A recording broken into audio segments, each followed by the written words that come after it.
Selamat siang, pemirsa. Anda masih bersama saya Roni Baslan di program Berita Utama.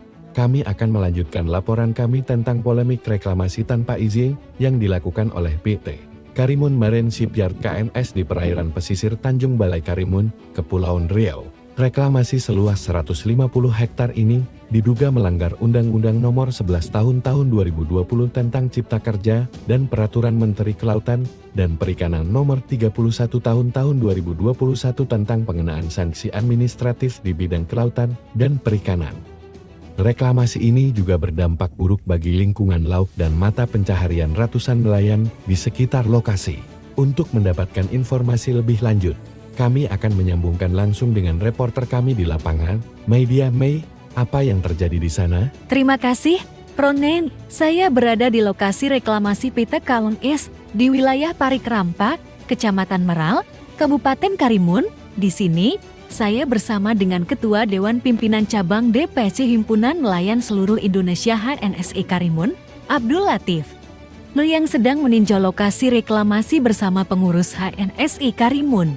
Abdul Latif, apa yang menjadi tujuan kunjungan Anda ke lokasi reklamasi ini?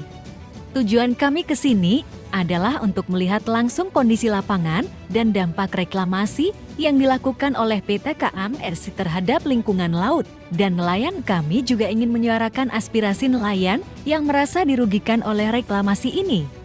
Apa saja dampak reklamasi yang Anda lihat di sini? Lihat fisiknya dari lokasi ini sebetulnya, ini kan akibat dari penimbunan.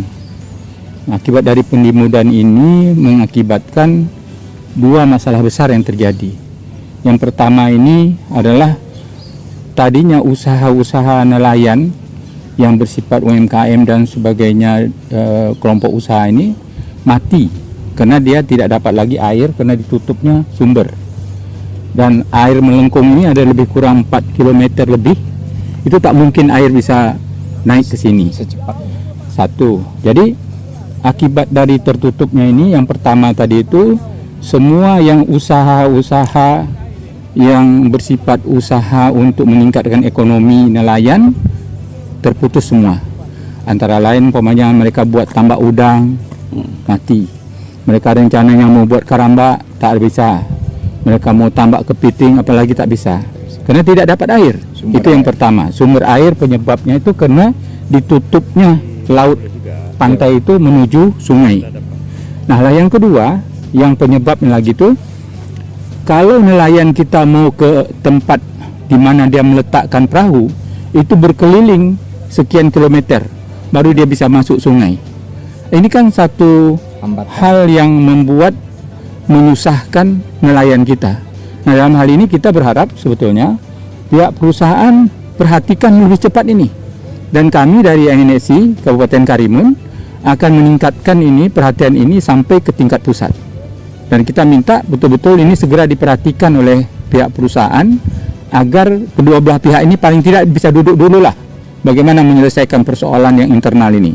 Kalau memang tidak bisa, kami tetap melalui organisasi HNSI pusat dan kemudian ke departemen, mungkin melalui jalur-jalur kami lah ke pusat untuk segera menindaklanjuti kerugian-kerugian jangan sampai terlalu banyak yang diakibatkan oleh ini terhadap nelayan kita. Sebab di atas sana yang nelayan sekarang ini nunggu air pasang besar betul baru bisa masuk, itu pun berkeliling cukup banyak pangkalan mereka yang tidak ada air ini. Saya kira itu paling penting, Pak. Untuk betul. Satu lagi kita terakhir, ini kan baru bulan Desember kemarin mereka baru mendapatkan perizinan PKPL, yaitu pemanfaatan ruang laut. Apakah tidak ada koordinasi dengan nelayan-nelayan Karimun terkait perizinan mereka? Kan seharusnya kan ada koordinasi seperti AMDAL, itu kan seharusnya koordinasi dengan nelayan gitu. Ya, sampai hari ini memang tidak ada. Baik dari kami organisasi maupun secara individual kepada nelayan-nelayan itu tidak ada. Sebab kalau ada itu pasti laporan ada dari nelayan kita. Karena di sini ada rukun nelayan kita. Mereka yang terkena dampak ini rukun nelayan di daerah Parikrampa itu ada dia. Jadi tidak ada sama sekali. Mungkin ada yang mau disampaikan ke pemerintah daerah atau ke APH-nya sekali. Saya kira gini, untuk pemerintah daerah dulu.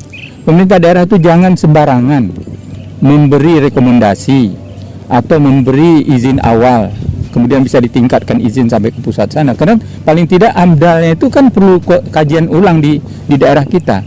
Duduk dulu, lihat dulu di mana sebetulnya orang tuh mau membuat izin, meminta izin tuh lihat dulu lapangannya. Ini kadang-kadang kan hanya ada di atas meja, Pak. Jadi ini yang mengakibatkan kerugian masyarakat ini yang tidak terbendung seperti sekarang ini. Kalau mereka datang ke sini, saya yakin tidak terjadi seperti ini. Jadi harapan saya ke depan, setiap apapun dalam rangka kita membuat kebijakan, baikkan izinkah, apakah namanya, yang memunculkan dampak terhadap masyarakat, kaji dulu. Ada tim yang mengkaji dulu ke bawah, apalagi yang bersifat AMDAL. Saya kira itu, Pak. Terima kasih, Abdul Latif, atas waktunya.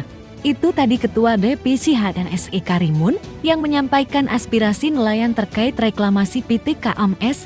Kembali kepada Anda, Roni, di studio. Terima kasih, media, atas laporannya. Itu tadi laporan langsung dari lokasi reklamasi PT KMS di Karimun, yang menimbulkan polemik dan protes dari nelayan dan masyarakat setempat. Kami akan terus mengikuti perkembangan berita ini dan memberitakan kepada Anda, pemirsa.